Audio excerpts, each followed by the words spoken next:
이제 면접할 때 마지막에 이렇게 보여드리면서 플러팅 아니에요?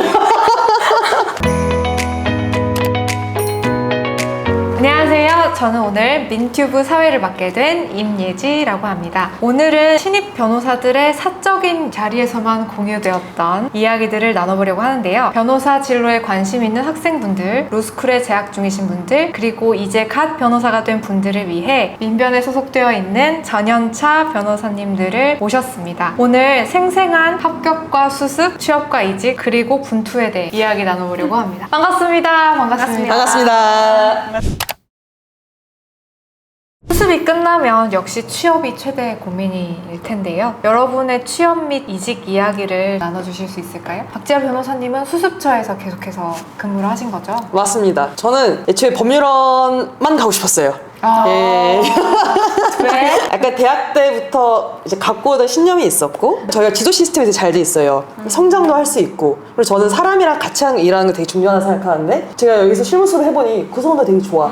이런 일화도 있어요. 제가 제시를 하고 나서 또 법률에 지원했잖아요. 제시하는 동안 실무수 때 받았던 명함을 하나 갖고 있었던 거죠. 근데 그게 카드 지갑을 막 뺐다 받았다 뺐다 넣었다 하니까 얘가 쪼글쪼글 다른 거예요. 그럼 그거를 이제 면접할 때 마지막에 이렇게 보여드리면서 제가 이렇게 제시하는 동안 이렇게 힘들 때마다 명함을 받았다. 법률에 들어가셨습니다. 플러팅 아니에요? 법률을 향한 플러팅. 네, 이 정도다. 괜찮다. 넘어갈 뻔. 넘어갈 뻔했죠. 넘어갔죠. 조인영 변호사님은 어떻게 공감해서 일하게 되셨나요? 네, 저는 이제 공익 전업 변호사가 되고 싶었는데 워낙 자리가 없으니까 되는 대로 다 넣자라는 주의였어요. 근데 공감이 상대적으로 일찍 공고가 났는데 봤더니 장애인권 팀만 따로 뽑는다고 하는 거예요. 그렇게 보통 하면은 대부분 경력직을 뽑는 자리이고 장애인권에 대해서 관심 있고 활동할 의지가 있는 사람을 뽑는다는 뜻인데, 제가 장애인권 활동 경험이 없어서 되게 고민을 하다가 엄마한테 얘기를 했더니 엄마가 뭐 안 돼도 그냥 넣어보는 건 어떠냐라고 해가지고 못 먹어도 고. 네, 현명하셨어요. 왜 안 되면 어쩔 수 없지 라는 생각으로 넣게 된 거죠. 공감은 이제 자기소개서랑 활동계획서를 받게 되는데, 그걸 위해 장애인권에 대해서 되게 공부하고 책도 읽고 하면서 이게 굉장히 좀 필요한 분야고 생각보다 너무 재밌는 거예요. 인간을 어떻게 볼 것인가, 어떻게 규정할 것인가, 이런 철학적인 면도 있어서 오히려 더 애정을 많이 갖게 됐습니다. 변호사님은 법, 철학 이런 쪽에도 관심 많으세요? 와, 대박 사건. 요즘 또 장애학에도 관심이 생겨서 공부를 하고 공부 이제 있습니다. 그만하고 싶다고 아까. 아니, 그럼 시험 공부. 그러니까 날 평가하는 시험 공부는 거부한다. 그 아까 활동계획서 네. 말씀해 주시죠. 맞아요. 제가 이제 와서 문제 제기를 한 부분인데, 공감의 채용 공고를 봤는데 자기소랑 활동계획서를 아주 자유롭게 써도 된다라고 써있더라고요. 근데 분량이 제한이 없어요. 그래서 제가 이런 분량이 제한이 없는 자기소랑 활동계획서를 내라는 건 쓰는 사람을 전혀 고려하지 않은 반인권적인 공고다라고 말씀을 드려. 지금은 분량 제한이 생겼는데 제가 있을 때는 없어서 어떻게 할까 고민을 하다가, 근데 사실 공감이 공익 전업 변호사를 꿈꾸는 변호사들에게는 굉장히 꿈의 직장 같은 곳이어서 공고도 쉽게 나지가 않는 곳이어서 제가 어쨌든 못 먹어도 고지만 되고 싶다라는 이 의지를 담아서 써야겠다라고 하다 보니 이제 자소서를 6장 정도 썼고 활동계획서를 10장 정도 쓰게 됐습니다. 그걸 좋게 봐주셨으니까 네, 됐을 맞아요. 텐데 결이 잘 맞는 회사인 거죠? 왜냐면 자기소개서 6장 싫어하는 회사도 있을 것 같아요. 맞아요. 너무 많이 간략하게 핵심만 이렇게. 제가 인생을 막 이렇게 쪼르륵 쓰면서 내가 왜 공감에 지원을 했고 그 공감이 왜 나를 뽑아야 하는지 이런 내용들을 썼는데, 근데 처음에 좀 안 좋은 면도 있었던 것 같아요. 저는 사실 되게 활동가처럼 일하는 변호사가 되고 싶어서 이제 공감을 지원한 건데, 그걸 보시고서는 구성원 분들이 이분은 연구를 하고 싶어 하시는 분이 아닌가라는 생각을 많이 하셨대요. 그래서 과연 오시면은 활동가의 면모도 있는데 공익 변호사는 활동가처럼 일원하실 수 있을까라는 고민도 하셨다고 하더라고요. 지금 완전 활동가. 네. 지금 거리에 활동가. 네, 근데 다 그 얘기를 하세요. 그러면서 잘 봤다. 지금 어느 공간 구성원보다도 현장 가까이에서 활동하고 있지 않냐라고 하면서 다들 뿌듯해하고 계십니다. 그렇군요. 그럼 자연스럽게 자소서, 이력서 질문으로 넘어가 볼게요.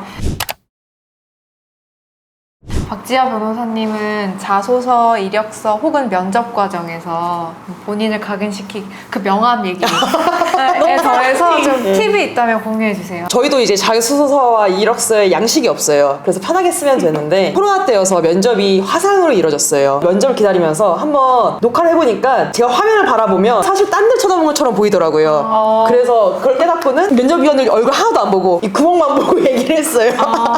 그 오히려 면접위원들이 보기에는 되게 날 똑바로 쳐다보고 있구나. 그래서 그게 인상 깊었다는 말 들었습니다. 그러니까 배우 지망생급으로 아니요 이 정도면. 코로나 시대의 면접 팁이네요. 네, 그렇죠. 현재로서는 딱 그렇구나. 저는 자소서를 안 쓰고 입사했어요. 그쵸. 네. 전화로 간단하게 면접을 보고 한 2분 얘기했나? 그러고 수습을 시작하게 되었고 수습이 채용이 전제가 되지 않은 상태였기 때문에 이제 6개월간 열심히 수습 변호사로서 일을 배우고 한 3, 4개월 정도 경과가 되었을 때 계속 같이 하고 싶다는 말씀 주셔가지고 안정적으로 취업을 하게 되었어요. 그래서 자소서가 중요한가? 안 쓴 사람도 있다. 그렇죠. 너무 행복했겠다. 여성자 좋아하겠다. 여자 쓰셨나요? 기억이 안 나는데 꽤 썼던 것 쓴 같아요. 사람, 네. 안 쓴 사람. 안 쓴 사람.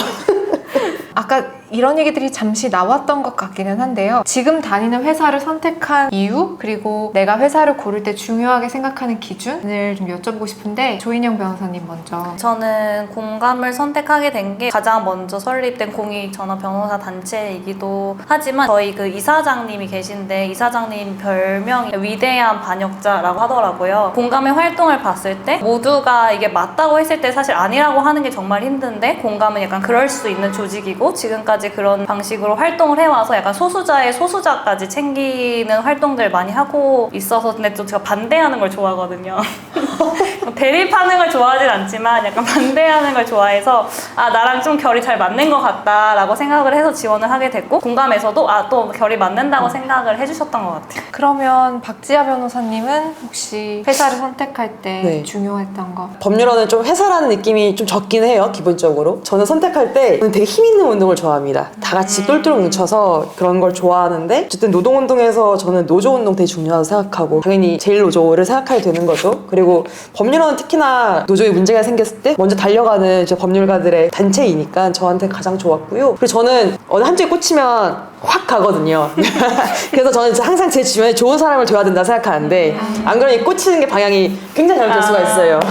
저는 이거를 개인적으로 로열티라 부르는데 저한테는 실무 수습하면서 현재까지도 제가 꽂혀도 괜찮은 공간, 로열티를 줘도 괜찮은 공간이라는 믿음이 있고 실제로 이루어지고 있어서 이렇게 선택하게 되었던 것 같습니다. 이렇게 두 분 말씀을 듣다 보니까 각자의 개성이나 모난 부분들이 있잖아요, 모든 개인은. 그런 걸 그대로 안고서 가도 안전하다고 느끼는 일터에 계시는 것 같아요, 두 분 다. 저도 그렇고요. 지금 직장에서 안전하다는 느낌을 많이 받는 것 같아요. 어떤 활동을 하고 싶다거나 아이디어를 낸다거나 하는 과정에서 스스로 검열 엄격하게 하지 않고 전연차니까 사실 경험도 일천하고 아는 것도 별로 없고 너무 뜬구름 잡는 얘기만 하고 있을 수도 있는데 그런 것들이 되게 경청되는 분위기가 있어서 저는 약간 그런 게 중요했던 것 같습니다. 한 가지만 말씀드리면 제가 작년에 이제 5월 1일부터 근무를 시작했어요. 6월 말에 파트너랑 결혼을 한 거죠. 동성 파트너인데 되게 좋았던 게 입사는 2개월밖에 안 됐는데 저한테 어쨌든 결혼이니까 그거와 동일한 휴가를 주고 동일한 뭐 상여나 등등을 받았단 말이죠. 그리고 당연히 모든 구성원들이 축하를 하고 저는 완전 매료됐던 것 같아요. 이곳은 내가 안전한 공간이고 또 조직이 날 일만큼 품어주는 만큼 나도 더 잘해야겠다 싶은 마음이 들었던 것 같았습니다. 예. 축하드립니다. 또 신혼이시네요. 예, 맞습니다. 아니, 1년 지났습니다. 작년이니까요. 네, 예. 1년. 수습하는 동안. 수습 중에 결혼을. 예. 여름이랑 붙여서 거의 뭐 한 달 가까이 나갔다 왔죠. 해외. 하셨는데요, 합격하자마자. 좋다. 진짜. 또 여쭤보고 싶은 밸런스 게임 질문이 있어요. 금방 나눈 이야기랑 연결이 되는데요. 같이 일하는 사람들이 마음이 잘 맞는다는 말씀을 공통적으로 주셨어요. 사람 스트레스는 있지만 일이 적성에 맞는 회사 대 사람은 힘들지 않은데 일이 안 맞는 회사. 둘 중에 선택해야 한다면 박지아 변호사님 하나 둘 셋. 후자입니다. 오. 왜냐면 저는 사람을 위해서 사람 보고 일하는 거기 때문에 사람이 맞으면 필요하면 적성 키우면 되죠. 시간 투자하고 하면 되니까요. 같이 일하는 동료가 어떠냐가 내 적성과는 무관할 수도 있잖아요. 근데 뭔가 이런 느낌이랄까요? 하나의 목표를 가지고 같이 나가는 팀이라고 생각하거든요. 그럼 그 팀 안에서 만약에 제가 능력이 모자르면 시간을 많이 투자하고 더 많이 에너지 쓰면 쓸수록 그냥 점점점 올라오잖아요. 또 저 혼자 일하는 게 아니고 지식의 면에서나 대응의 지혜라던가 그런 게 쌓여있는 것도 있으니 그걸 잘 주워 담으면 밸런스 게임에서 충분히 적성에 상승할 만큼은 할 수 있겠다 싶은 게 있습니다. 그렇군요. 조인영 변호사님. 뜻이 맞는 사람들과 일을 한다는 게 사실 어떻게 보면 적성에 맞는다는 뜻이기도 한 것 같긴 그러네요. 해요. 그런 사람들이 주변에 있다는 것 자체가. 저는 예전에 어떤 게 더 낫냐는 이런 비슷한 질문을 받은 적이 있는데 저는 적성에 더 맞아야 된다라고 했더니 누가 꼰대냐고 그러더라고요.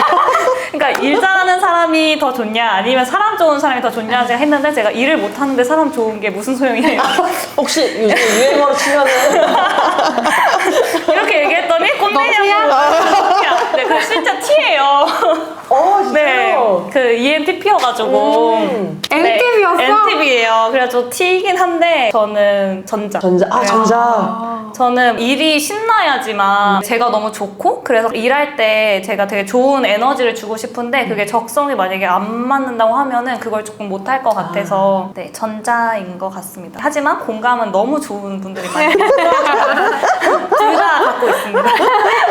아마 공감에 계셔서 그렇게 말씀하실 수 있는 맞아요. 것 같기도 맞아요. 해요. 지금 안전한 버블 안에 있으니까 맞아요. 적성을 신경 쓰고 고려를 하고 그러는 것 같아요. 맞아요. 제가 사실 서울시청에 있을 때도 되게 마음이 잘 맞는 분들과 일을 했고 근데 저희 팀장님이 계셨는데 팀장님이 너무 훌륭한 분이셔가지고 팀원분들이 저한테 항상 하신 말씀이 여기를 회사라고 생각하면 안 된다. 우리 팀장님은 거의 교수라고 생각을 하고 여기를 사회라고 생각하면 안 된다라고 하시면서 제가 딱 실무수습 끝나고 정말로 이제 취직을 해야 될 때 다들 저를 너무 걱정하시는 거예요. 여기 온실속 화초에 있다가 이 말도 안 되는 이 법조계 들판에 나가서 어떻게 살아남을까 하면서 저한테 항상 막 주지를 해주셨거든요. 근데 이제 딱 공감이 오니까 공감도 또 이제 약간 온실속 화초여가지고 네, 그래서 그거를 제가 지금 약간 벗어나는 일들을 하면서 아 공감이 정말 온실이었구나 라는 생각을 하고 있습니다. 임유진 변호사님은 어떠세요? 저는 두 분 말씀 듣다 보니까 사람이 적성인가? 라는 생각이 드는 게 질문이 이상했다? 이게 밸런스 게임이 잘못 만들어졌나? 그 게임 자체 의문을 제기하는 역시 변호사다운. 왜냐면 지금 전연차기 때문에 뭐든지 배우는 맞죠, 맞죠. 단계여서 최대한 다양하고 많은 것을 경험하면 좋다고 생각하고 보통 사람들이 꺼려하는 성격의 사건이나 대하기 힘든 의뢰인이나 아니면은 처리해야 할 정보의 양이 예를 들어서 기록이 3만 페이지다 이런 와우. 형사사건 그런 것들도 한 번씩은 다 경험해보고 싶은 상태이기 때문에 지금은 적성보다는 같이 일하는 사람들이랑 그런 걸 으쌰으쌰 할 수 있고 성장과 배움의 기회가 있는지 그런 것들이 저도 중요한 것 같은데 성장과 배움의 기회를 주고 잘 알려주고 좋은 사람 기다려주는 사람들이면 좋은 사람들이어서 그쵸. 그리고 그런 사람들이 하는 일, 주는 일이 적성에 맞을 확률도 높죠. 높고 일을 주면서 이렇게 저라는 사람에 대한 그동안 같이 생활하면서 이해도가 있잖아요.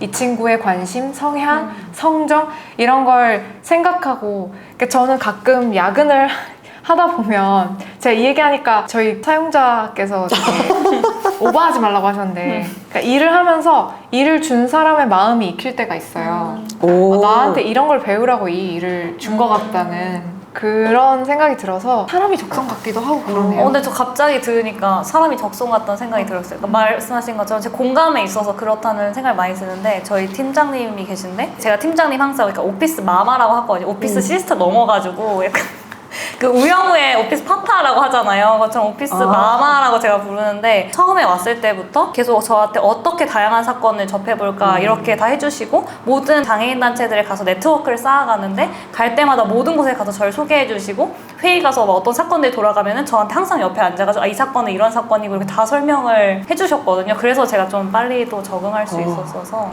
그러면 주제를 조금 바꿔서 버티는 이야기를 좀 해보려고 해요. 첫 직장 꼭 1년은 버텨야 하나요? 공감 분들이 아시면 안 되는데